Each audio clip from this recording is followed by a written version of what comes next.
బంగ్లాదేశ్లో చెలరేగిన హింసతో భారత్లోకి అక్రమ చొరబాట్లు పెరిగే ఛాన్స్ ఉంది. భారత్లోకి వచ్చేందుకు ప్రయత్నిస్తున్న బంగ్లాదేశీయులను బోర్డర్ సెక్యూరిటీ ఫోర్స్ అడ్డుకుంటోంది.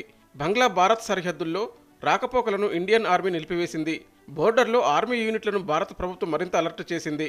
బీఎస్ఎఫ్ సిబ్బంది సెలవులను రద్దు చేసింది. బోర్డర్కు వెళ్లాలని కమాండర్లకు ఆదేశాలు జారీ చేసింది ప్రభుత్వం. సరిహద్దుల్లో అదనపు బలగాలతో పహారా కాస్తుంది.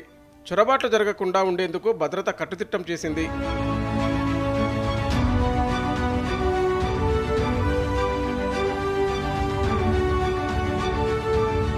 మరోవైపు బంగ్లాదేశ్లో హిందువులు మైనారిటీల లక్ష్యంగా దాడులు పెరుగుతున్నాయి. మీరంతా షేక్ హసీనా అవామీ లీగ్ పార్టీ మద్దతుదారులంటూ అటాక్స్ మొదలుపెట్టారు. మైనారిటీలపై దాడులు చేయొద్దని స్టూడెంట్ లీడర్స్ విజ్ఞప్తి చేస్తున్నా హింస ఆగడం లేదు. ఢాకా, చటోగ్రామ్, రౌజన్, జషోర్లలో హిందువులు మైనారిటీల టార్గెట్గా దాడులు కొనసాగుతున్నాయి. ఇల్లు, ఆలయాల నుంచి హిందువులను అల్లరిముకలు బలవంతంగా తరిమేస్తున్నారు.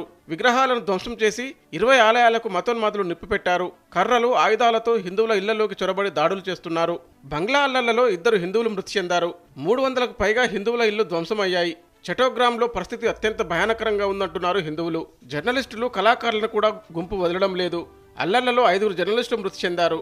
ఢాకాలో సింగర్ రాహుల్ ఆనంద్ ఇంటిపై అల్లరిముక దాడి చేసి దోపిడీకి పాల్పడింది.